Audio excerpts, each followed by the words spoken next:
Yeah. Right? And I'm not playing no games. Yeah. Well, greetings and salutations, everyone. Welcome to Talk Hard. It is so great to be with you. Tuesdays, it's Talk Hard Tuesday, baby. We're going to talk about Beetlejuice, 1988. Ooh, boy, that was hard to say. Michael Keaton, Tim Burton. Just a classic comedy, a lot of fun. We have a great time. Loki, of course, is in travel. He will be working his way, packing the suitcases, preparing himself for his nuptials. So we're wishing him all the best. And with us, as always, Ironcaster, my brother. What's going on, my friend? Well, it's Tuesday. We had a nice long weekend. It's time for a little Talk Hard. I'm doing wonderful. He's got the Maitland gear on. He's representing. Yeah, there you go. And with us this week, a very special guest. Awesome. I've been on his show several times. I've been able to chat with him, get to know him a lot. Thank you so much for being here. Jacob Ironside, my brother. Thank you. How are you doing, my friend? I'm doing well. I'm excited to talk about this one. I haven't seen this movie in a while, and it was good to go over it again. And it was fun. I'm ready to talk hard. You talk hard. That's right. We'll talk about it. Let's encourage folks to get out there and find a comedy, find something entertaining. And we watched this again last night. My Mrs. Pops, we just curled up and just had a great time with it. It just aged perfectly, and just I can't tell you how much fun this film is for us. So, let me go back to you, Jacob. You said you hadn't watched this in a while. What was your thoughts as you revisited this film? I don't know. I was just I remembered little bits from it, so I remembered. But I loved there's a bunch of good gags in it, and I don't know. It was campy but good, if that makes sense. Okay. Yeah. I think so. So I have this thing that I talk about, and Ironcaster, you can kind of verify this for me. A film like that can work with the campiness or the less high quality special effects if it is in the framework of the universe it tries to create, and the people in it are taking it serious, right? Like they're going to take their world serious. Then it kind of works, right? Yeah. Yeah, you have to make, if you're going to go for something out there, you have to buy into it first. Yeah, you got to go all in. Well, let me say hey to chat. Chris Persia, the mod, the GOAT himself. He's here. Hail to you, Chris. Thank you for all you do for us, making this rock and roll. So I appreciate you so much. He says, the question remains, does Ironcaster have a miniature model of the town nearby? Wouldn't we like to know? He's definitely rocking the Maitland. All right. Pat is here. Shout out. Okay, go ahead. What were you saying? Oh, so I was sitting in bed, I was watching this, and as I'm kind of looking at Alec Baldwin, I'm like, I then stop, I turn, I look over to the chair in the bedroom here, and I'm like, I have that flannel shirt. It's awesome. It was awesome. Yes, we shop at the same store. Yes. Shout out to you, good buddy. Loki, his interview with Sheldon's dad this morning was top notch. Yes, indeed. That's a great one. That's a good one. And congrats to Loki and Eris. Mazel tov. Yes, the nuptials are coming very soon. Safe travels, and hopefully that goes well. Be blessed, my friend. Penny is in the house. Hail, lady. Hope you're doing well. Good to see you. And Pat is wishing me some congrats on that new grandbaby. Yes, we have grandbaby number 5. He arrived. He's a sweet little fella. Wyatt is joined the group. So it was a nice weekend. A lot of chaos over the last few weeks, and it was wonderful to have such a blessing like that just lift us up. So just picked up Beetlejuice. All right, let's do it, Penny, and then just relive that moment, which she talks about how much she loves the 80s, and this is a quintessential 80s comedy. A lot of fun, little fantasy, but also just Michael Keaton just rocks and rolls the show. And that's kind of where I started, because I wanted to because I own this in so many different formats. So let me pull it up. I paused right away because that just makes the film. Let me take the banner down. 1 second. We don't want to hide Ironcaster in his Maitland gear. There we go. Look like we're at the movies together. And two, Michael Keaton only having screen time for like 14 minutes. I was going to ask you, because you were talking about how much he transforms his film. It's under 15 minutes? Yeah, under 15 minutes, like 14 and a half minutes of That's screen incredible. time. And it just that amount of time is that blows up on the screen. It's great. You know, it's funny you say that because I thought about whenever, like, different roles that are like that, where, you know, they're not really on the screen very often, but then they kind of explode into our memory, or the pop culture, the lexicon. I think we talked about this. I think it was last year whenever I watched Hellraiser. And I'm like, man, I just didn't realize how little there was of the Cenobites and Pinhead in particular. Like, it's only a few minutes, but it's like this big, you know, moment that you have there. There's not a lot of films that do this, right? Yeah, I mean, that's one of the things, though. It's kind of interesting. It's these films that will largely just suck you in and can totally engross you in the world they're building, that are then, I think, are then able to largely really pull you for these iconic, you know, characters, where, you know, you're gonna be totally engrossed in this, and then those iconic elements are just gonna stand out. Yeah. And I don't know about you guys, but because you know the film, or at least because we knew the film, it was almost like tent poles. Like, yes, you have to go through this 10 minutes and this 10 minutes, whatever, but you just know this is coming next. This is coming next. This is coming next. And once you get through this movie and you're having fun with it, it makes it even more rewatchable to see that come. Tons of folks are rolling in here. I'm so great. So she's headed out. She's headed over to her church. She'll catch us later. Thank you, Penny, for hanging out with us. Stephen Ransom, awesome to have you, brother. Steven. And Steven, maybe you could join us next week. AJ has canceled on us, but maybe you join us for a Scooby-Doo Zombie Island conversation. It'd be kind of fun to have your perspective on something like that. Animation, a little Halloween-y, but different. So, like zoinks. It's like, I don't know, man. If you say Henry Cavill 3 times, Anna will show up. Maybe. I got a lot of feeling a lot of ladies might show up. So, but I know that's coming out in theaters and just having an absolute blast with it. I love the sweetness of the film, of the fact that they're just getting away on vacation together. You know, it's just like the first 10 minutes is all about setup, about the Maitlands. You just you understand they don't have a child yet. They're on this vacation in this very remote house. He's a business owner. He has a hardware store in town, but he's this uber nerd who's building this like intricate, detailed model of the town in the attic. And, I don't know, just the flirtiness and silliness. And then, of course, their house is so beautiful. It's also thought of on the real estate market. They got this massive offer. So they have the kind of weird, irritating little real estate agent. And then they kind of drive into town. And if you don't pay attention, you don't catch the fact that this is his hardware store, because it is a little odd, right? When he just walks in, grabs the stuff he needs off the counter and leaves. And then, of course, you get to this. I love the old man, the barber. All right. He just goes off talking about somebody as he's going into the store. It's great. And he just keeps telling the story even after Alan walks away. Yeah. He never stops talking, right? He just kind of keeps talking the whole time in this sequence. See how he just grabs something off the counter? There's no that's his store. But yeah, we get real quickly to how they meet their demise by dodging this little dog. The dog runs across the road earlier. We see the dog, and this is one of those movies that I always would always just kind of catch already playing. So this is the first time I really got to sit down and watch the beginning of the movie. So much that was unseen to me up until this. Okay, really cool. Yeah, that's the same for me too. All right, that's awesome to know. Yeah, because this is a film that it's one of these that kind of grows on you too as you watch it again. It can just be one of these films that can just be on, like you said, you can jump in and out different moments and have a good time with it, things like that. So Matt is here. Hey, brother. In early versions, the character's name was spelled the same as the star Beetlejuice.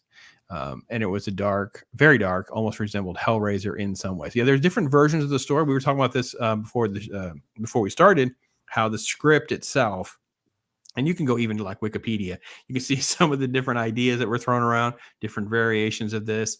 They didn't really quite know exactly what they wanted to do to this, but obviously it was Michael Keaton who kind of he just owns this character and transforms it. And it's it becomes this film where there was a script, but what ends up on screen tends to be what Keaton came up with, and a lot of ad libs and a lot of improvisation. So it's awesome. I wish Tim would have done more films on his concept of magic and spiritualism. Yeah, he had a lot of interesting elements. He's just one of these crazy, great visual guys too. I really enjoy. So they they get back and they don't quite know what has happened to them. And then he decides to go on a little adventure of his own, and he steps off, and we realize there's more to the world that we're in. He's in the world of sandworms. So what I liked about this was, again, the special effects have not aged particularly great, but it almost feels so off kilter. It's okay in their little fantasy world that you're in. It didn't bother me nearly as much. I don't know. What did you think, Jacob? It didn't bother me, but it when I read that Tim Burton only had for the special effects like $1 million for special effects, so he just went with it and made it tacky and B movie as possible. So that just makes it work, you know. And So I don't know if did you guys ever watch the cartoon? No. Oh, yeah, that was. IRONCASTER? I watched that a lot as a kid. That's kind of where I go to for Beetlejuice. So the movie honestly isn't I don't think of as much as I do that cartoon. So just seeing like all the wackiness of that, it just kind of it's a little like, you know, a little slice of home for me. Okay. Yeah, because I think this is what lends itself well for the adaptation of the cartoon. So, Soul Assassin brings that up. Do you all remember the cartoon? Yeah, absolutely. Came right after the film, for what I remember. Yes, and I think I'm going to do a rewatch of some of those cartoon episodes from my Saturday morning pop spectives, because I have just great memories of the cartoons and my kids watching them. So again, like Ironcaster, the cartoon was probably their gateway before we got into watching them, pull their faces off and have severed heads in this movie. But movie's not scary or anything like that, but it can be a little odd. So let's see. Burton and Keaton really honed in on being a dark comedy with horror elements akin to what toned down version of Evil Dead 2 could be, rather than a pure scary horror movie. Yeah, I agree. That's a great assessment, actually. Yeah. And definitely, it's one of these things where it's almost like a scale, right? You guys can chime in, like, when you think of Evil Dead 2, it's more like 30% comedy and 70% horror. And then with Beetlejuice, it kind of switches to be like 60 to 75% comedy and, a much smaller amount as horror. Love the animated cartoons. Hated the storylines. Okay. Yeah. That's why I'm interested to do a rewatch, because I don't remember enough to be fair. And I want to give it a fair rewatch and see. Cannoli's in the house. Another classic from my child. Yeah, Cannoli. If you had time, boy, we'd invite you up in here and talk about it, because it was fun to go through this for sure. So we have sort of like the introduction. We only end up with like a few minutes. We're like 10, 12 minutes in. They're kind of like figuring out their powers. When they first come into the dry off of the fire, that's when they catch her hands on fire. And they're kind of sitting around reading the handbook for the recently deceased. And then we have this cutaway to Keaton off camera. We don't see his face. And he's looking for a job. In the obituaries. Right? What do we got here? The Maitlands look kind of stupid, so yeah. And then it's just their misery begins. Like, you kind of get a little snapshot into, like, because she can't clean properly. So she's not a happy housewife. They're stuck there all day. There's not a lot of things they can really do because they can't leave. And they get their first sort of insight into what's going to happen next. And that's when the family, the Deetzes, show up. So yeah, the Deetzes.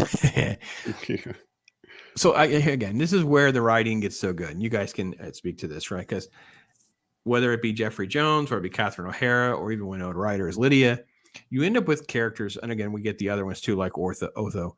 But they're creating interesting characters. And so many shows that we watch today, they don't have characters that are remotely interesting. They're just cardboard stereotypes of something, like a filler. Yeah, I thought this was great. Like, you look at these, these are the type of people that you want to hate. You've got especially the stepmother.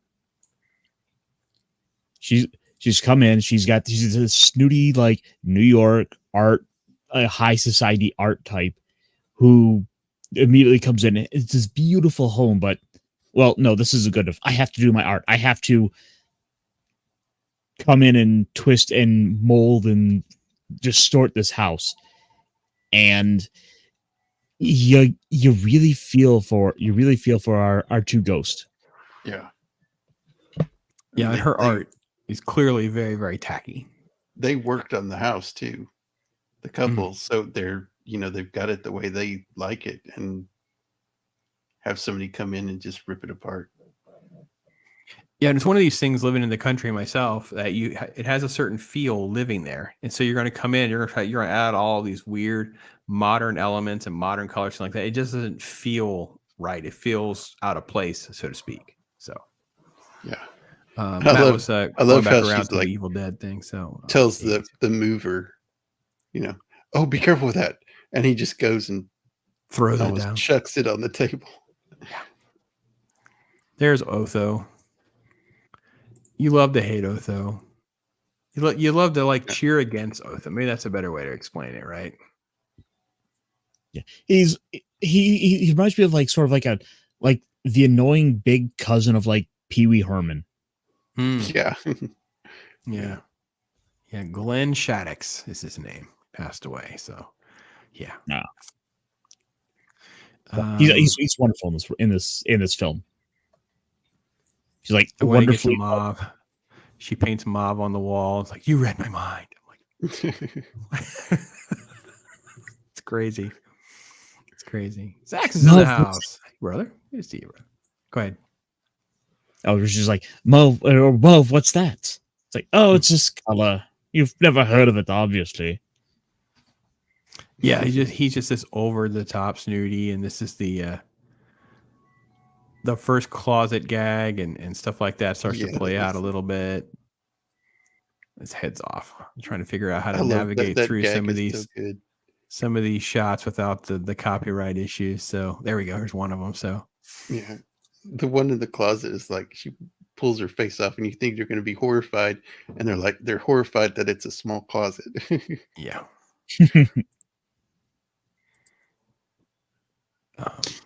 One of the things I think that deserves more praise in this movie is the score by Danny Elfman.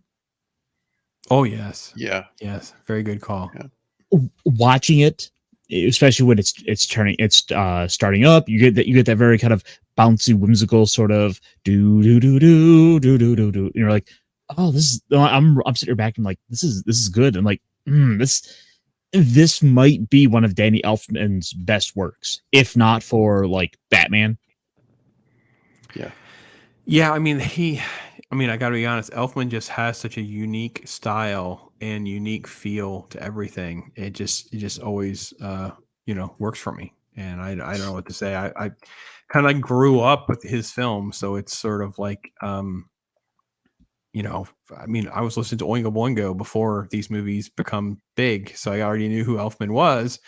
And to know that so many of these things have just kind of transformed into our society and culture, it's great to see and great to watch. So yeah, I like this shot because it's our first sort of we get a better look at the sandworm that's coming.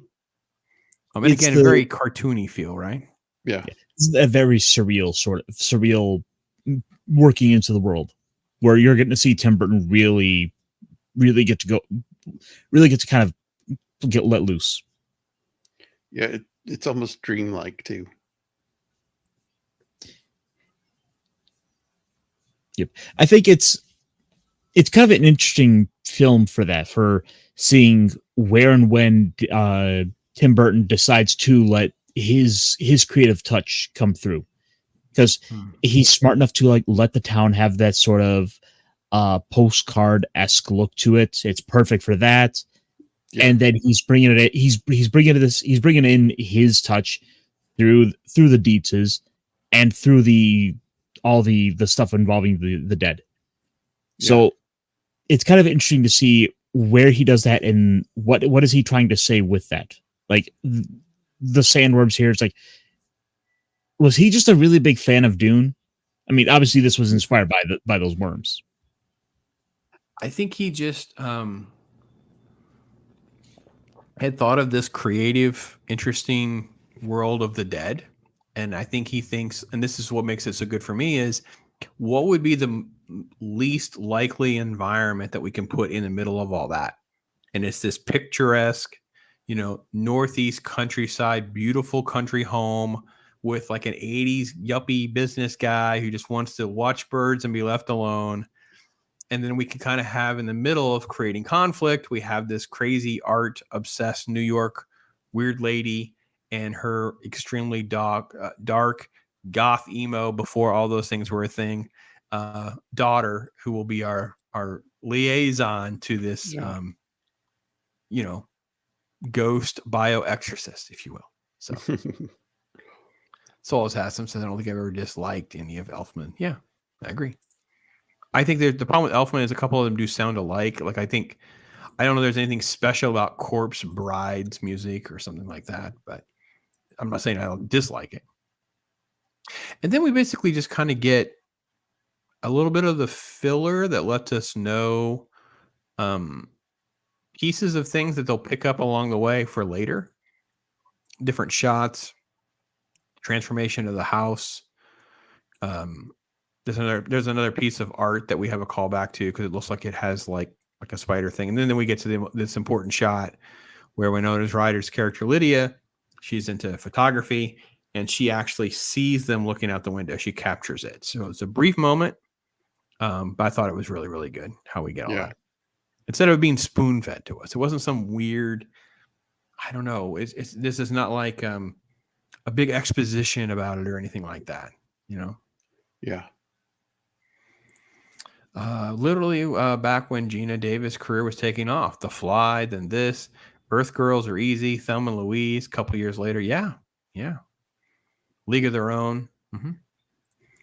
Listen to a lot of Cure, just saying. Yeah, well, so did Tim Burton. Yeah, so did Tim Burton back in the day, for sure. Yeah. And then the commercial. Oh, geez, the commercial is so fun. Yeah. So during that shot with Lydia, the real estate agent shows up. She's got the skeleton key to the whole house. So Lydia's trying to break into the attic, and then this commercial comes on. So there are actually multiple things happening in the scene. I was going to download and try to play the commercial, but I thought we'd probably get hit for that as well. So yeah, no commercial yet. So Nerporio's here. Hey, brother. Awesome. He's going to be my guest for a What's Your Story soon. So we'll be able to have him on. So it'll be kind of fun. And make sure you guys stay tuned for that. I think a lot of us listened to The Cure in the 80s. Yeah. Well, I was listening to The Cure and stuff before then. So yeah, before then it was kind of my space. So, yeah, this made us laugh. Having trouble with a living? Having trouble with a living? Oh, I was loving this so much. I think we watched this twice. Chew on a dog. Oh! It's so much fun. It is. Yeah. Oh, so good. Dwayne is here as well. Hey, brother. Thanks for hanging out. Let's see. During my tile setting days, we came across this kind of remodeling, the destruction of a classic, kind of like media. Coincidence? Laugh out loud. No, not a coincidence. Yeah, I know it's rough. It is rough. Yeah, I can't remember I have a friend that bought a house and they had put like flooring over these beautiful wood grain floors. It was so strange. And so there was a renovation and we were there. They were asking us to help us come in and try to work with that. And my wife had done work on floors before with sanding and stuff like that because they were trying to figure out how they could safely, I don't say restore, but safely keep the wood grain. So, okay, so who gets credit? You guys were looking at the script and ideas. Who gets credit for the door and like the waiting room and stuff like that? Because this is where the film becomes like so interesting. It just pulls you in and doesn't let go of you. Do you think this was in the script? Is this Burton? What do you think? Because I don't know that I know how much is Michael McDowell and how much is not. And it's just, I love all of this. So I think it probably is McDowell for this, but then you still have like still then kind of leaves Tim up to kind of go and help probably push more set design in the way he wants. Okay, so they're giving credit a little bit to Warren Scarron. He was the guy who dramatically changed the film's tone. Talks about making the afterlife a complex bureaucracy. Okay. Boy, if that doesn't describe hell. The separation from God and eternal bureaucracy. Yeah, I always and joked too, about that. all Like your personal hell would be a full bladder at the DMV. all the ways you could, have a portal open or something, and it's like draw a door and knock on it, and it just opens. It's a good way to do it. And I mean, you would then also get this idea later in like Harry Potter. They also did along these lines. Right. So I wonder if that wasn't something like kind of drawing from this. Yeah, 9 3/4. Yeah. Yeah, it's a great way to have something like it. Again, I think one of the things you can get away from this is the fact that our barrier between life and death is so slight, right? It's just one little doorway. It's one little wall. It's like right there on the edge. You're in the edge of it being right there. So I think that was great. Yeah. So yeah, Dwayne, we were talking about this, like Ironcaster brought up just the Elfman music. It's like another character in this film for sure. Let's see. We got the waiting room. We cut back to him watching birds. Lydia finds the model. Yeah. Oh, this guy. Yeah, there was a joke in here that I didn't get until I got older. Was this bit where they were like, people who commit suicide wind up as civil servants. Mm-hmm. Mm-hmm. And just like I said, just the different ways you die and the creative, like there are moments like if you're only like halfway watching it, you can miss the fact that the guy's got the bone in his neck sideways, and you can miss some of the elements, the cheesiness of like the shark on the leg. Yeah, I thought Ironcaster would appreciate the shrunken head guy. Yes, yeah, the gag is great. A lot of this fairy magic, also what dreams may come, just as a kind of mind magic. That's what I love about this film. Yeah, good. One thing I learned walking with my uncles when I was younger, if you're ever remodeling an old house to the last renovated in the 1950s through the 80s, always look for the buried hardwood floor. I agreed. Yeah, great. Dempsey's in the house, giving us a little wave. Hey, brother. Yeah, I just loved all of this. I loved I loved her attitude, her sassiness from the window, the rattlesnake. the rattlesnake. Yeah, which he kind of has this Edward Scissorhands look, by the way. I think when we were watching it. Looks like he was in a sleeping bag and the snake slithered rattlesnake. Yeah, still there. And this guy's like, he's like literally like a snorkel and like nothing really much else on, and the snake's up to his leg. It's just so silly because here's the tank. Yeah, I love it. That's what happens when you die, and that's what happened when he dies. And the flat guy, I love it's like, yes, I've been feeling a little flat. And they get to meet Juno because it's been 6 months. And they've been sitting in that waiting room for 6 months, was it? Or definitely the course of all of that was months, which is great because at least we have a conversation about time and when things happen and explain away why we're going to change all the look and the feel of everything and things like that.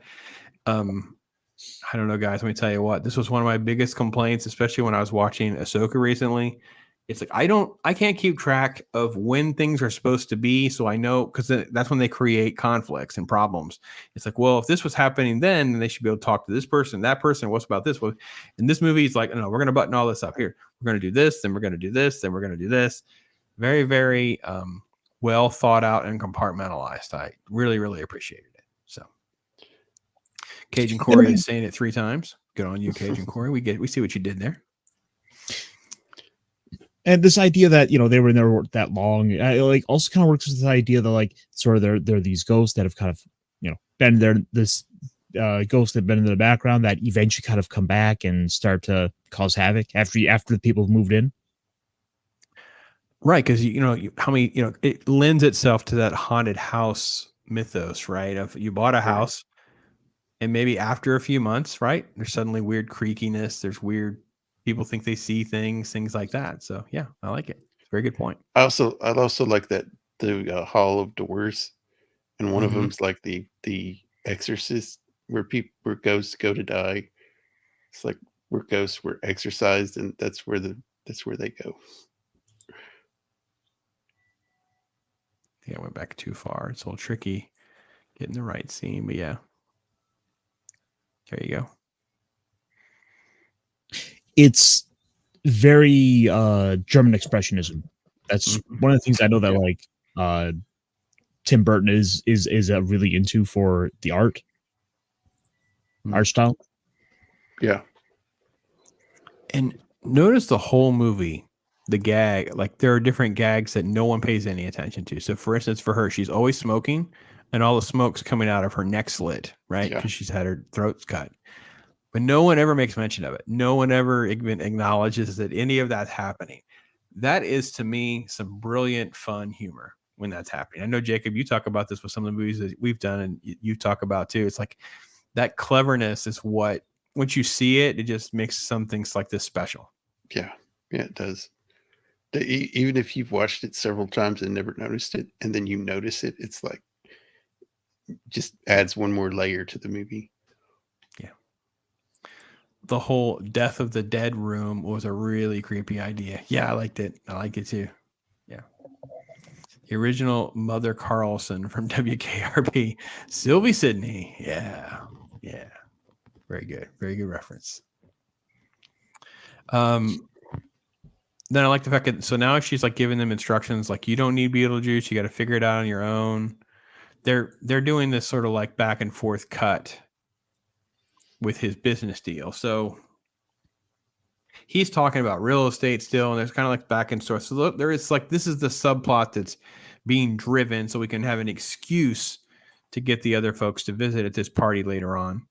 The Maitlands still don't know what to do, so they're using like the expensive sheets to kind of be ghosts, try to scare them, and they're trying to scare Lydia, and I mean they're trying to scare everybody. Lydia, of course, can see them. She's like, "I'm not scared. Are you crazy?"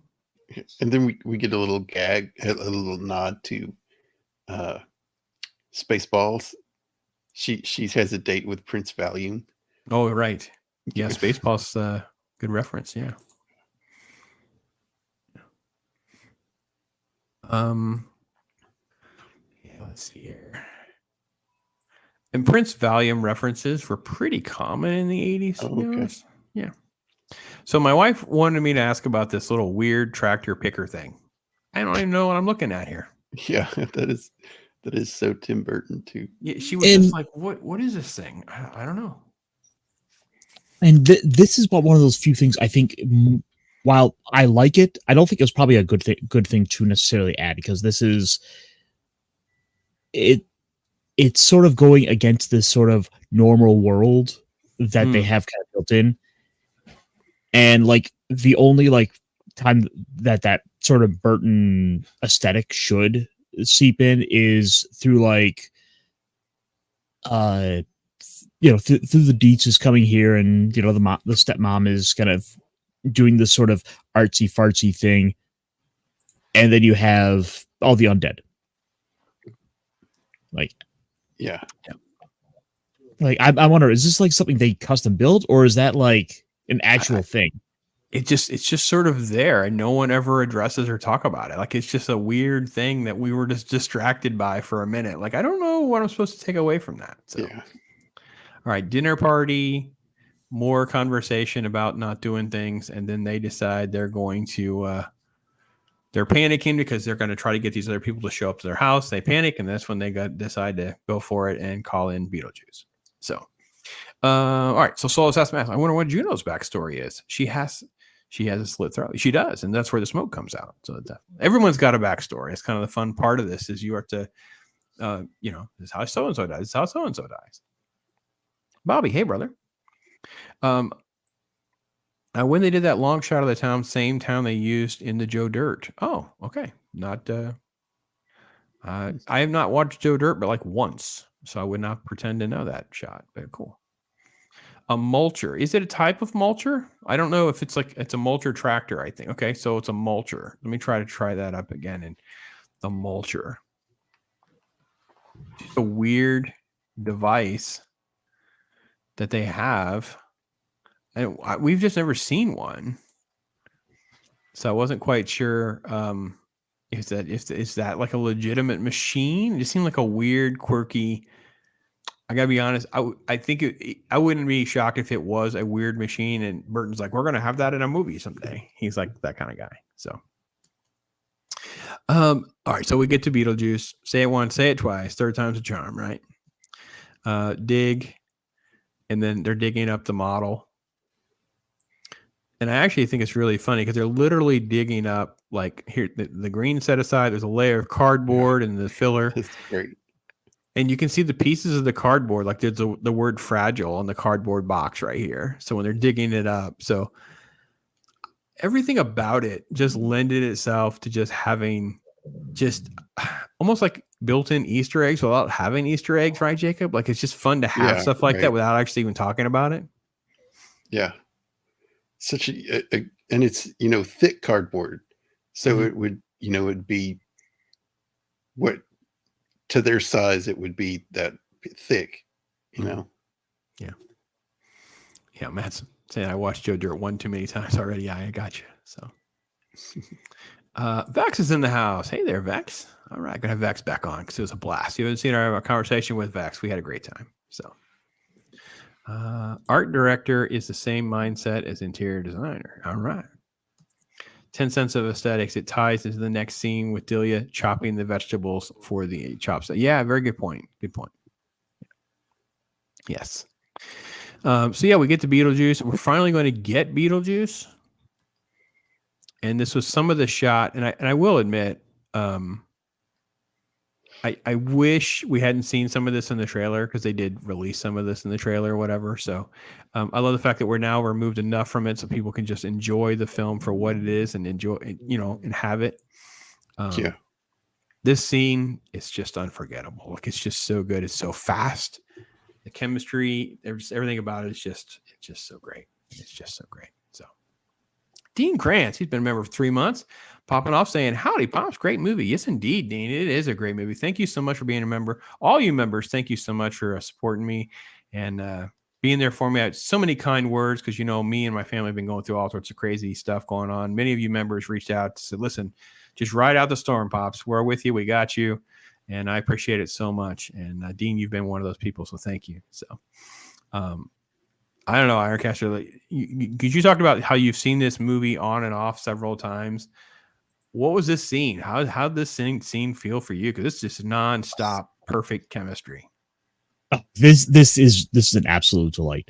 Michael Keaton just getting to let loose, like they basically just turn the camera on and let him go.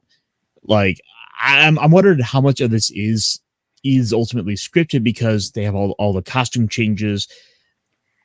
They're working in a lot of the jokes, the voice, throwing the voice. A lot of it does feel like there was a bit of scripting to it. But yeah.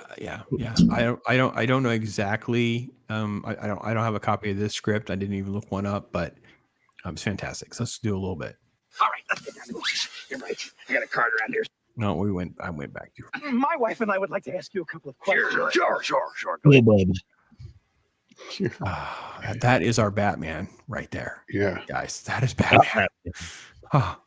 Oh, so good. That I've seen The Exorcist about 167 times, and it keeps getting funnier every single time I see it.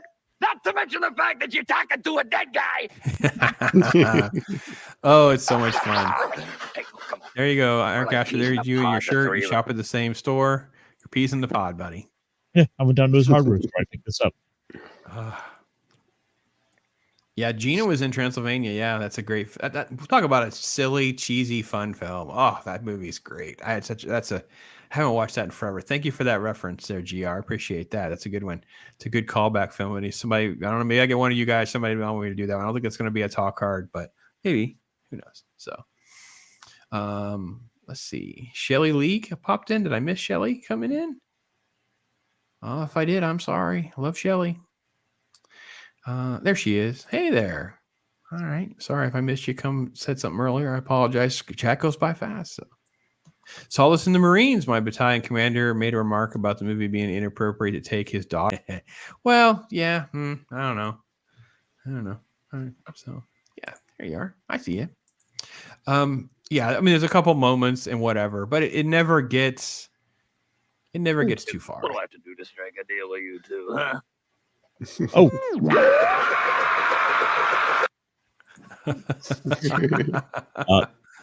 Real quick, Shelley Lee gave us 5 memberships. Oh, there it goes. It popped up. So thank you so much, Shelly. Make sure you hit that little thing here. Let me pull that over here. So real quick and get back up here. Yeah. Thank you, Shelly, for that so much. Jacob gifted a membership. Cajun Corey, Dempsey, Soul Assassin, and Penny. Thank you, Shelly, so much for that. We will have to celebrate. We'll do a member stream here soon, maybe in 2 weeks. I think I have an evening I can spare for that. We'll do a member stream. Some of you guys can hop in here and say, hey, we can talk about what you want. Shelly, thank you so much. Thank you so much. Oh, my gosh. Let's see. I still have some thank you videos in here. Don't think so. I think we kind of like cleaned up some of that, but we appreciate it. In honor of just silliness, let's go to an old favorite. How about Ryan? Let's do something with Ryan. Well, it seems I've done it. Hopefully this does not collapse. It's nearly done. Oh, man.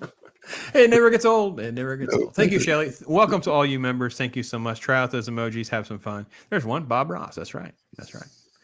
My spirit animal. So Keaton in Clean and Sober and thought he could be the Batman. Yeah, it's the eyes. Burton took a lot of heat for hiring him, and he said, look at the eyes. And I'll never forget the cover of that Rolling Stone, and you saw the eyes under the mask, and you're like, oh, I can see that. I can see that. So awesome. Keaton doing his best Robin Williams impression. Such range, massively underused actor. Like Hollywood didn't know what to do with him. Well, he was he had Mr. Mom and some other stuff before, and just kind of, I don't know. He seems like a guy who just didn't want to do the same thing all the time, though. I don't even know if it's Hollywood. I think, Dwayne brought up Clean and Sober. Great film, underrated film, heavy. Not something you're going to want to watch like 6 times or anything like that. But yeah. So thank you, Ironcaster, from that link out to Jacob. By the way, check out that description. The link to Jacob's channel is also there as well. And later tonight, he'll be doing a special show, a popcorn talk on Invisible Man, just a classic film for this time of the year as well. So make sure you do that. So I love that film. It's awesome stuff. So Spaceballs, History Part of the World. Yeah, this is fun stuff, man. Fun stuff. So, all right. Yeah, this was where Mrs. Pops always, she awkwardly loves it because, it is the F-bomb. It is the gag. It's like, it's when it goes a little bit, but you're like, it's so fun though. It's like the angry, obnoxious demon. What do you want from the guy? Yeah, I mean, the thing is though, that is his shtick. He's gross, he's crass, he's crude, he's kind of disgusting. He's disgusting. He's all these, kind of negative things all rolled into one. So it's like if anyone's gonna be doing that, it should be him in this film. It was great. Yeah. When I did this for Halloween, I had gotten these rubber worms from store, and I do them so they could come out, they'd hang out of my mouth, I could suck them back in and put them back out again. And yeah, you want to be as gross as you can be as Beetlejuice. Why would you not do that, right? That's the fun. So. Yeah, I don't know if you've seen the movie Much Ado About Nothing. Oh yeah, of course. His character in it, he definitely pulls a little bit from Beetlejuice. Yeah, for that character. Yeah, he has the insane. Returns is his sequel that he did, right? Yeah. Pacific Heights has not been mentioned. Again, he plays, kind of this eerie, disturbed thing in his face. You can see it. So Gung Ho, yeah, that was a fun one. Interesting, but that's an 80s film. That is a dated 80s film. People, the auto industry, things like that. Multiplicity, yeah, throwing down the Keaton movies. Night Shift, yeah, that's the early one there. Yeah, it makes the film. So get some Keaton some love out there, folks. So we're going to ramp up to the dinner party scene and all the uncomfortableness about the ghosts and whatever, and then suddenly, I was like watching this. Man, those are some big shrimp. And the payoff to that is great. Mm-hmm. I mean, they're just like stop and like look at this dining room. It is so hideous and ugly, but I mean to them, to the studio art critics, like that is the point. Like art for them is supposed to be this something that gives you an emotional reaction. And with that in mind, it's doing a great job of that. Yeah, and it lends itself to being that transitionary element between what the house used to be into like this dead, where these figures start to come alive later, and they have a role to play. Of course, in this scene as well. Ironcaster, you mentioned the artwork earlier. It's also got German brutalism art in it too. Oh, that's a good point. I didn't even think about that. Like I'm looking around. The back of these chairs are just these little tiny, like almost rabbit pelts. Yeah, like they're the last thing you want to be sitting on.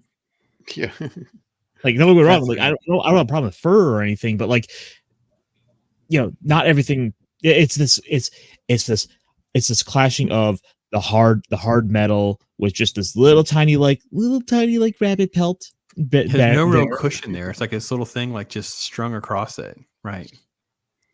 Yeah. Like it looks like it would be like the Hellraiser dining set. Man, does she kill this scene? Yeah, Catherine O'Hara. I was reading how they did how I guess Tim Burton about this.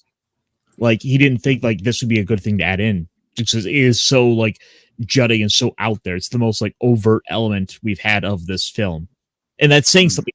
We had sandworms. Yeah. I got to be honest. I got to, you get to say, Tim Burton, that you got Dick Cavett to do this scene. So I don't tell you, man, you got Dick Cavett over there dancing. So I don't want to tell you. Look at her killing it. That's just incredible. That is just incredible. She's just destroying. But you got Robert Goulet, Dick Cavett dancing to freaking Harry Belafonte. I don't know what you guys want for comedy anymore. It's just incredible fun. And then of course they're still singing. And one of the other things is at the start of the movie, they're listening to a lot of very similar stuff at the start of the movie, where you have them with like the record player out, Adam and Barb.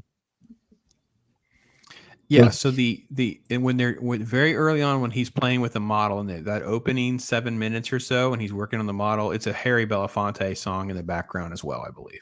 Yeah.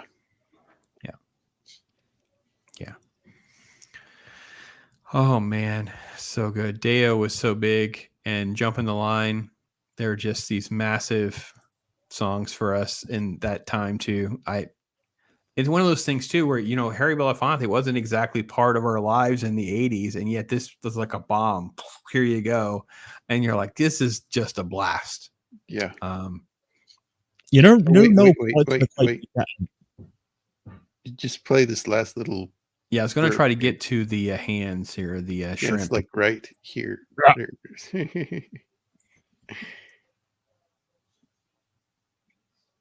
Yeah.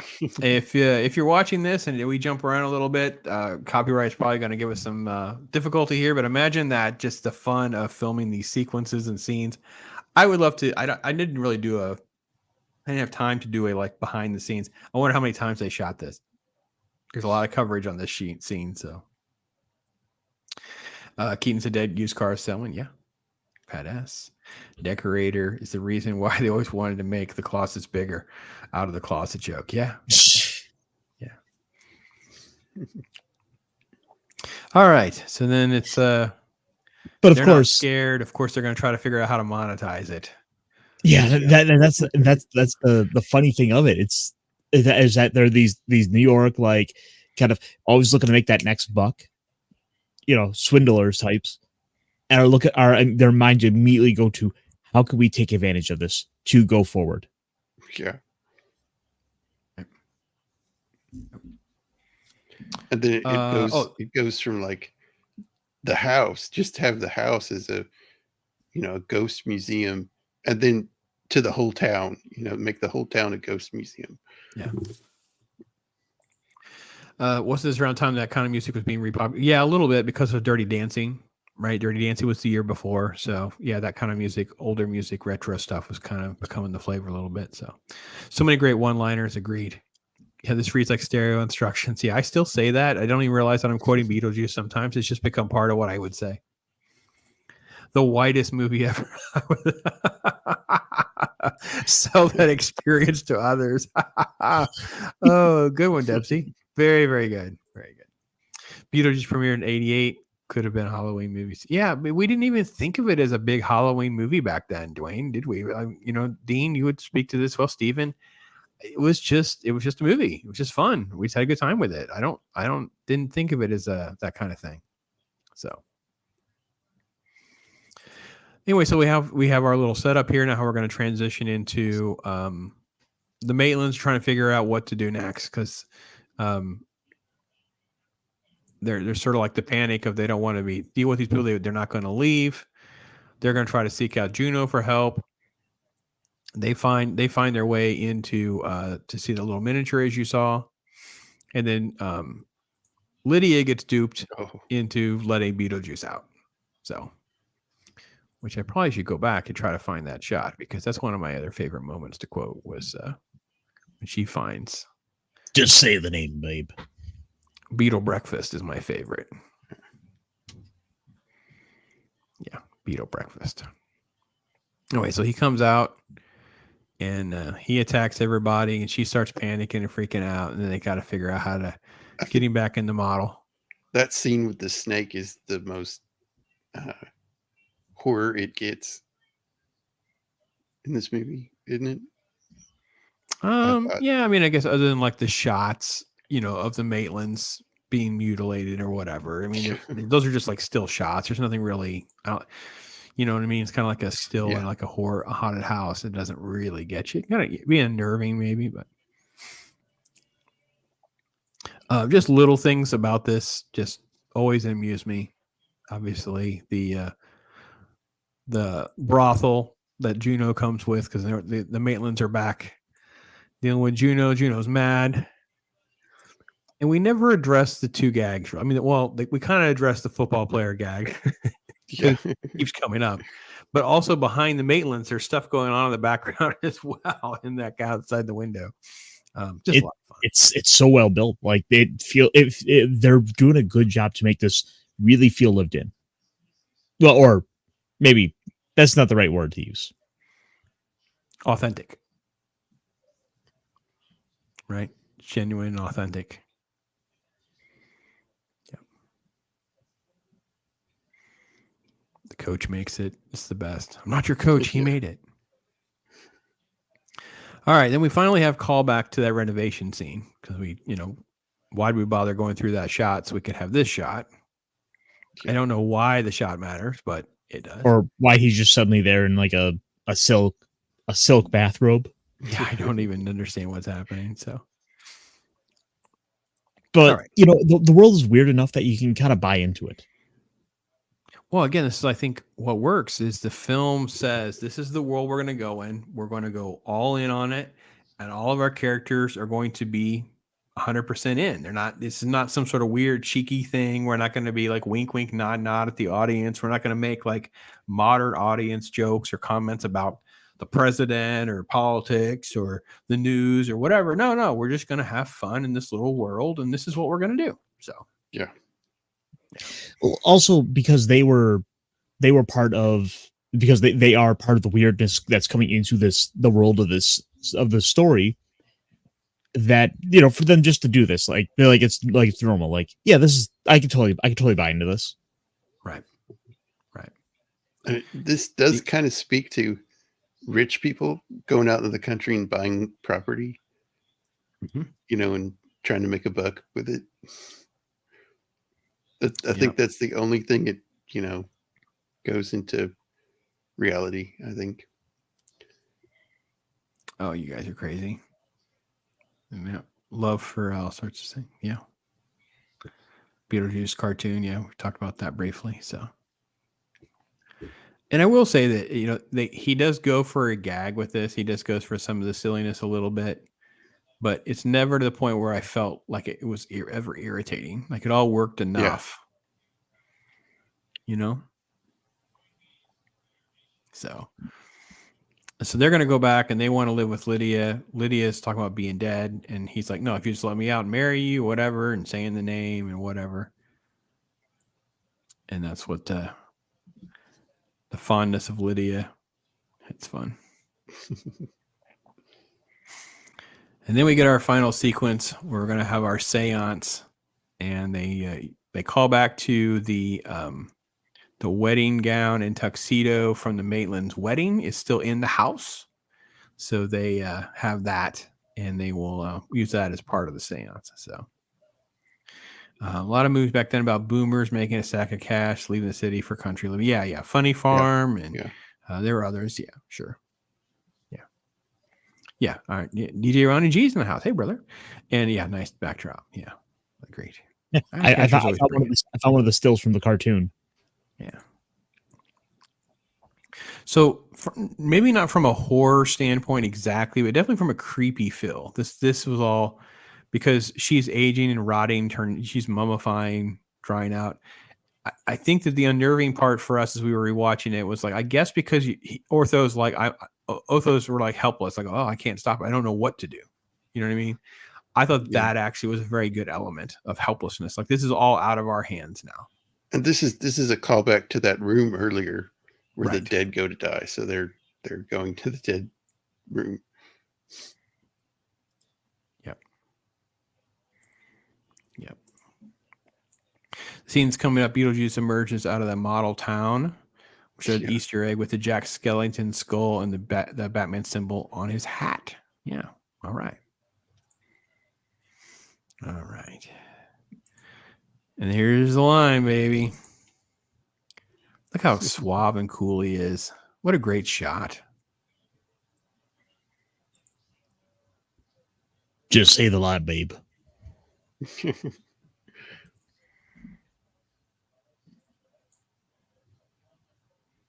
Something I get out, you get to say you're hitched to the most eligible bachelor since Valentino came over. We're even, babe. Oh, it's so good. Hey, we both get something I get.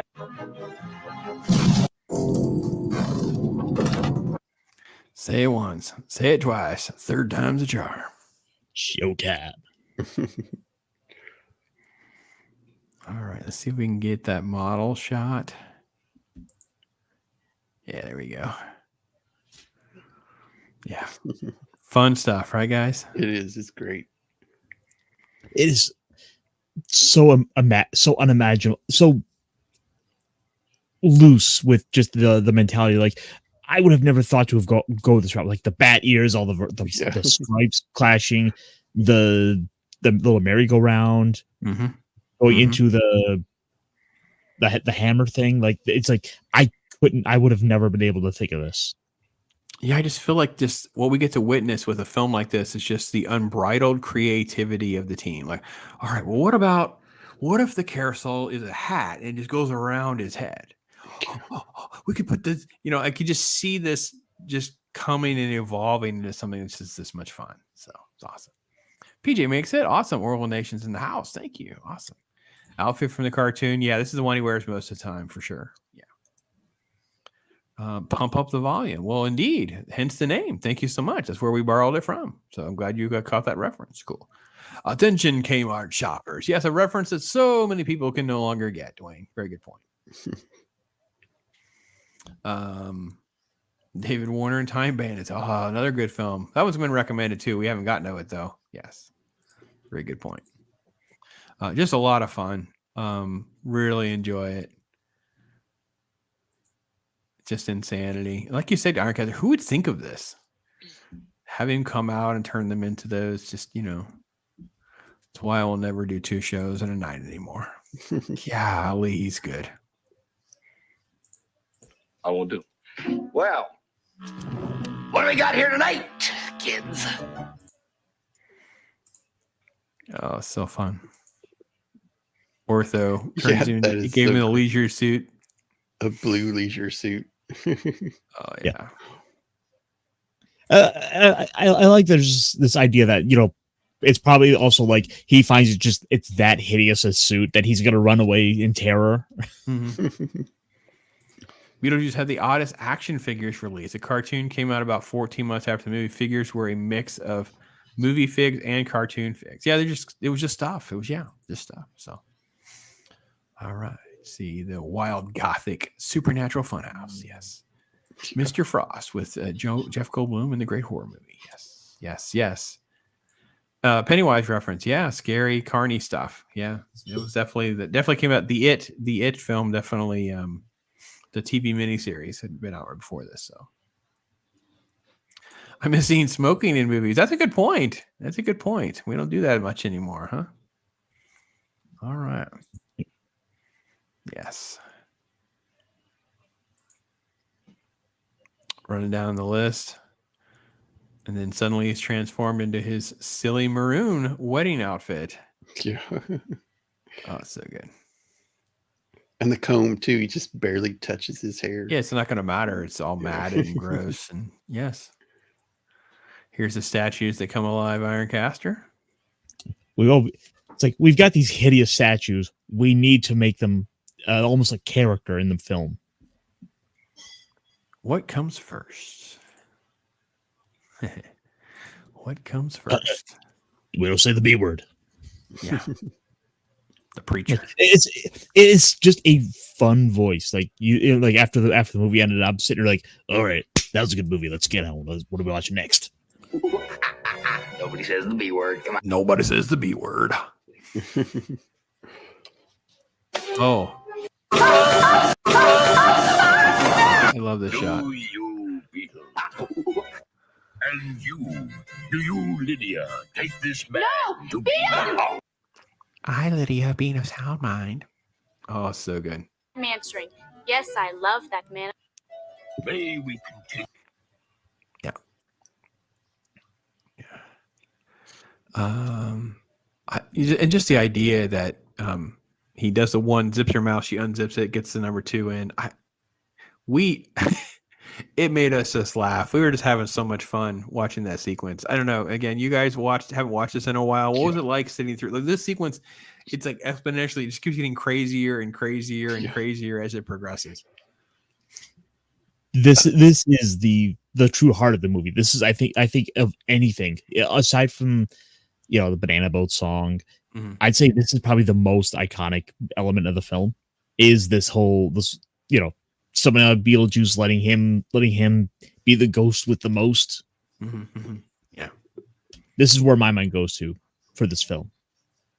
Yeah, and then having to put him back in the bottle.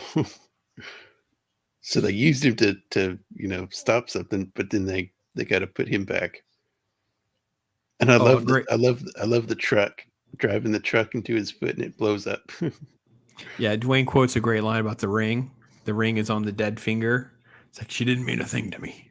It's a great line. Thank you for catching that one. Yeah. Statue holds the mom was in the news recently for being stolen by thieves. Yes.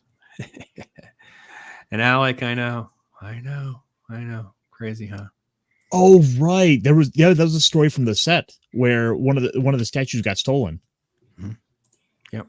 I didn't realize it was the little pine tree looking one. Yeah, it's the one that grabbed her.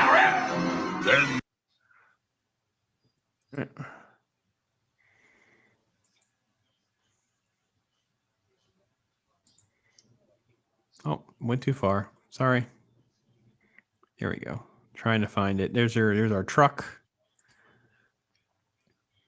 Didn't mean a thing to me.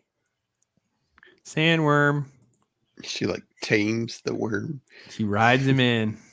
Well, if you remember in the original sequence, she punches the worm. So there's this idea that that she winds up she winds up taming the beast in a way that it respects her enough that she can ride it. She is Muad'Dib.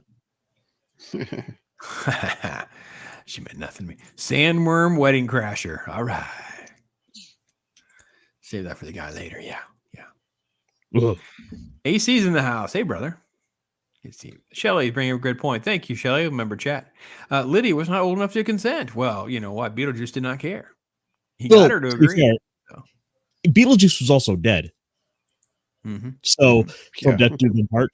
Well, if she's looking to clock out anyway, then hey. Sandworms are from Saturn. I don't know. but sandworms are cool, man.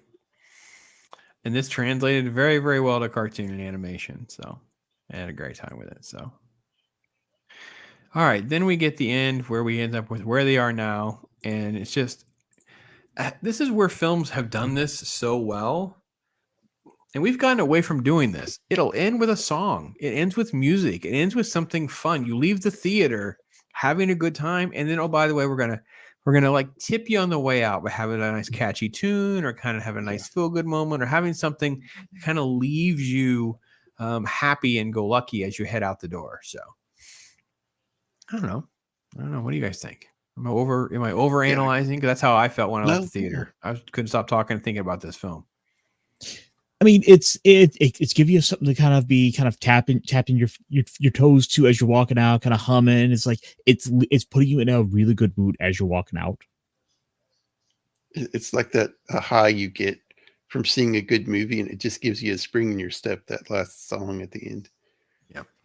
And we still get gags. We don't really talk about them, but like The Living and the Dead, harmonious lifestyles and peaceful coexistence from the author of Handbook for the Recently Deceased. It's fantastic. So I don't know, Shelley, I don't know. There's a good point about the consent thing. It's one of those things where it's like, well, we're not supposed to think about it. So we just try not to. But it's a good point. Thank you. Appreciate that. So. But it comes across better here than like it did in Real Geniuses for that sort of like kind of yes. Well, this insinuated too, like this did not seem like a sexual thing, whereas Real Genius clearly was. This seemed more like a convenient, I need you to marry me so it breaks the rules so I can be into the real world. It didn't feel like it was about the other. So if you can break the laws of physics, do the laws of man stop you? No. Good point, Nipsey. So then we get our fun little song. We get her floating in the air. We get her scaring him with the Beetlejuice head. Time. Jump in the line, rock your body on time. Okay, I believe you. Oh, there we go. We're all good. Then we have to have just one more scene, right? Where'd it go? Oh no, it's like immediately after this. I know, but it's like right before the credits, right? Very nice work. Let me ask you something. He's got another waiting room sequence. He's feeling the girl that's cut in half, and then he's going over the shrinking head, the witch doctor to switch the numbers. So just another great callback and fun moment. I don't know, just a blast, absolute blast. That scenario might meant to gross and violating. He literally covers her mouth and steals her voice. Dempsey, good point. Dempsey's. He does this multiple times in the film too, like where he winds up covering up. He winds up throwing his voice in Barb's mouth. That's true. Yeah, he's violating all of the women in this film. Basically. Yeah, and but he does the same with Catherine O'Hara character sings, right? So everyone's being violated in some way, shape, or form in this film. So yeah, awesome. That's his character. He violating people. I'm in a way I'm surprised they didn't go into any of the really terrible like potty humor. Like there's nothing involving a toilet or anything like that in there. And it seems like that should have been the sort of thing that like Beetlejuice would almost be into doing with this. Yeah, no, I think that it just knew the right beat and chords to strike. Like it just gets, not necessarily raunchy. It just finds a way to just be a little bit edgy and colorful, but not ever being so inappropriate. Like it knew its lane. It just knew its lane. So yeah, this is why Winona got the Stranger Things gig. Yeah, I don't know. She's a great name. It fits. So. All right. Equal opportunity violator. Fair enough. Well, definitely, that's good analysis there, Shelley. Yeah, I agree. So, all right. So other final thoughts, because we get to one little nugget of news we should probably at least try to mention since we're talking about this film. Any other final thoughts, Jacob? Yeah, I just think it's good to have a movie every once in a while that's just off the wall. Totally different from what you're used to, and kind of gets you out of your comfort zone a little bit. Right. Just thought it was a great movie for that. True. Ironcaster, how was it for you? I know you said you were kind of like actually watched it start to finish kind of thing this time. So See, I'm a little torn on this because there's so much of this movie that I should like. Like, there's a lot of elements that I really do like, but it just, for whatever reason, like I always just kind of hold back from really like gravitating towards this when it has so many elements I should like, and I can't quite put my finger on it. It's not one I go and throw on all the time. In fact, this is the first time I'd say I've really sat down and watched it from start to end. Okay. Well, maybe now we've broken that. You'll start to find more things about it to appreciate, and so yeah, classic fun. I like the different art styles in it. The town is like this N.C. Wyeth, style town, and then it transforms into the German brutalism and just odd artwork. I like that part of it. Right. Yeah, and Dwayne did 35 years. Just to make it clear, I don't like the brutalism artwork, but it just works with this movie. I totally agree. Hard to believe it's been 35 years. It was rough. So Keaton, so much charisma. Yeah, it's difficult not to like his character. From I agree. It's fantastic. So, all right, Catcher's going to pull it up. But Shelley, it has been talked about doing a sequel to this. I told the guys, definitely for the time that I've been writing any news or covering any news, I'm going to say at least 10 to 15 years. 10 years is only 2012. I know it predates that. So I know I was writing for a website called Desk O'Brien. I wrote about it then. And it was like, oh, Burton and Keaton in between this, they could do this. And it just never took off. But actually, the stories around Beetlejuice around doing a Beetlejuice sequel have been going back since like basically the day this movie came out and this became such a big hit, because famously there's a story about how they were basically begging Tim Burton, come back, do Beetlejuice 2. And Tim Burton famously was like, I don't know about that. He didn't really want to do a sequel. And eventually he's like, all right, look, I'm going to throw you out the worst possible. Basically, he wanted to throw together the worst possible idea he could just to like get them off his back. So he threw them this idea of Beetlejuice 2. Beetlejuice goes Hawaiian. It was just sort of one of the famous stories where like, oh, he's going to like get in a surf contest, and they were going to come up with all kinds of really like bad ideas just to try to like get the studio to stop. But with enough relenting. Yep. Oh, Soul Assassin right there is pulling it up in chat. But, so I actually have 2 articles I was able to pull up real quick. Yeah. Just, one here briefly to touch on of how less than 2 days of filming. This movie is 99% done. Mm-hmm. Yeah, this should still be on track. They get this actor strike resolved to hopefully make September of next year, because they've been able to. Because even though there's been the actor strike, they could be working on some of this stuff in post that had already been shot. So hopefully, some of that stuff can actually move forward, and we're in good shape. We'll see. Literally, it is a day and a half. They were just unable to get that last bit done before the strike shut everything down. Right. Yeah, very, very interesting. Yeah. And then, of course, we have some reporting from Bloody Disgusting. We visited the East Corneth, Vermont filming location of Tim Burton's sequel. And this is from 3 months ago. I thought this was from a couple days ago, but apparently not. Well, they wouldn't be filming because the strike is still technically, the actor strike is still underway, right? Right, but I can only assume they probably still have the sets up, especially if they have to do filming still. Yeah, so this goes through some of the details, and we already know this is one with set photos, or is that only on IMDb? Oh, I think this is where some of those photos came from. Okay, perfect. Yeah, so here's some of the set photos with the house, and there's our we're gonna call it the chipper. I don't know what the mulcher is. Oh no, I think that's literally just like a forklift. Okay. That's just literally part of like building the set. Gotcha. Iconic Lydia Deetz residences. The iconic Deetz residence is situated at the top of the hill overlooking the town. The facade is recreated where the original one stood. Since it's located on private property, it was inaccessible to fans, but it could only be seen from a distance. The sequel finds its home shrouded in the sheer black drapery for a post-funeral sequence in which the house itself is in mourning. O'Hara and Ryder were present for the scene, as was Delia's sculpture from the original film, which was then stolen. Gotcha.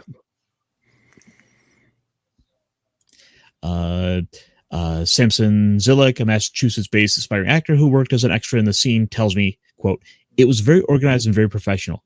Tim Burton was hands-on and amazing to watch. We were all on top of a hill in beautiful Vermont. It was a great atmosphere to be in." Unquote.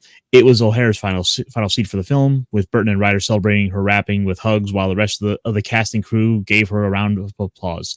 She graciously responded by recognizing the importance of the background actors. That's the attitude I love to hear out of these. Yeah, I agree. Yeah. I agree. All right. I think there's still a little bit more. Let's see. Homage. Just kind of come down. We have some close-ups on some of the stuff. All the locations, along with several neighboring houses, were decorated for Halloween. Indeed, at least a portion of Beetlejuice 2 will be set on Halloween, including a trick-or-treating sequence that was filmed at the night in East Corinth. Not unlike John Carpenter's Halloween, the crew was equipped with bags of brown leaves to make the summer season look more like fall. Eagle-eyed viewers may be able to spot a pumpkin carved to resemble the Nightmare Before Christmas Jack Skellington in the window of the vintage store. Okay. Dipsy's pointing out what we were going to talk about here. This sequel, IMDb has it as September 2024. Jenna Ortega plays the daughter. So Lydia, Winona Ryder's Lydia, their daughter is played by Jenna Ortega. She has some sort of wedding sequence in there. Here's the same school that we saw Lydia in at the end of the first film. So definitely a lot of callbacks, a lot of continuations, that kind of thing. So Monica Bellucci is Beetlejuice's wife, or at least that's what we're told. So, yeah, who in the wide world of sports mean anything to him? Oh, here's a neat little thing. Down the street is Miss Shannon's School for Girls, which Lydia Deetz attended in the first film. A permanent landmark of the 101-year-old schoolhouse has served as the Masonic Lodge for decades until last year when it was purchased by a Beetlejuice superfan with the goal of renovating and turning into a nonprofit community center, event revenue, and a Beetlejuice museum. Very cool. That's cool. Shelly, I don't know. Who knows? Burton's hit and miss. Keaton's, if they're all in it, we're just going to have to go and see, it's a passion project. Is this like Ghostbusters Afterlife, or is this just going to be some other tripe nonsense? I don't think we know. Yeah. That's some a cool pretty good elements article and for stuff. So this is a pretty good article for what it's going into, kind of breaking down a lot of all of the elements of kind of recreating the town. This is what I would actually recommend you go check out if you want to get into a little bit more. But I'm not gonna give it all away because there's still like more than half the article to go. Yeah, So they did this a is good job of teasing a lot of different elements without really spoiling the movie or anything like that. So go ahead, Jacob. Yeah, it could be good if they can capture that what made the first one good. If they throw in, modern day politics and stuff like that, it's not gonna work. If they can keep that out of it and really pull from that old movie, I think it'll be good. It's going to be hard to know what the twist is. So until we kind of know more, like what is the twist? What is the hook? What is the reason for us to have this movie? And that's kind of the problem there. We really are going to be able to pass judgment until we kind of know a little bit more information. I can tell you this, though. Jenna Ortega as sort of like Lydia's daughter, because she was so good as Wednesday. If you haven't seen Netflix's Wednesday, I am still shocked at how good it is because I love Addams Family and I did not want to watch it. And it turned out that it was great. So, very good. Yeah, if you haven't seen that, definitely fun. It was fun. It's got one filler episode, which jumps out at you like, why do we have this episode? It's like, well, you didn't need it. Netflix probably told them that they needed X number of episodes, and they just wrote it in because it doesn't make any sense. But Yeah. other than that, the show was pretty good. So, But also, Yeah, Beetlejuice. Beetlejuice, it is Beetlejuice. Beetlejuice, Go ahead, yeah. Jacob. It's really hard to capture that same feel 30 years later after the movie, and that's a downvote with a lot of things. Well, there's so many elements that are going to be hard to make you want to engage. Like, why on earth will we have this movie now, right? So that's obviously the biggest hurdle. It's like, what? Why? The music is going to be tricky. Like, to be able to get enough of a continuation of the Elfman music as well as the Harry Belafonte twist and spin on it. Those kind of things. It's not really about the Maitlands. It's gonna be more about Lydia and her kid and that kind of stuff too. So everything about it's just a little bit different. So it's in the Beetlejuice universe, which could work, and it's Keaton. They didn't recast it. I don't know. Yeah, It's gonna be interesting to see. It's gonna be interesting to see because like this has been sort of the vein of things we've been doing. All these like 80s revivals, like 30 years later, kind of going back to this. Like, Top Gun Maverick. That's the best response. To, at least give it at least a conversation. Yeah, I agreed. But did we also have another like movie like that from like a 30-year like sequel that completely bombed just recently? Like, I thought there was another thing. Well, there's so many. We I know. had the LOKI, 2016 Ghostbusters, which was a terrible flop, and then we had the Ghostbusters Afterlife. Right. So again, it's a mixed bag. It tends to be less likely to be a succeed than it would. I don't know, and this is what we're hoping. Right, we're with you, Soul Assassin, because we don't want to hear that. We don't want to hear modern audience. We don't want to hear any of these little buzzwords and catchphrases and things like that. So, but all in all, 35 years later, Beetlejuice is a blast, and I'm glad we were able to enjoy our October time, having some fun and things like that. So, all right, Jacob, thanks for hanging out with us, man. You got to get ready for a Jacob show. Make sure you check that link. Make sure you're subbed to this guy's channel. Later tonight, he'll be doing Invisible Man. Gosh, what a great film. Just an absolutely classic film. Yeah, great movie. Another one I haven't seen in a while, and it's just it's a good one. A good old one. 1933. Who else is going to be on with you tonight? Do you have a set group? So I have the Uninspired Reviewer, Untamed Mando, and Shield Wall. Awesome. Great panel. I'm going to talk about that movie. Awesome. Ironcaster, are you guys going to be doing Tuesday geeky stuff? Yes, sir. We're going to be over with a t-shirt here in about an hour or so, and we're going to be going in breaking down some news for the week, including more Wizards of the Coast nonsense, because they sure want to like start cramming it in to kind of match out how they started the year.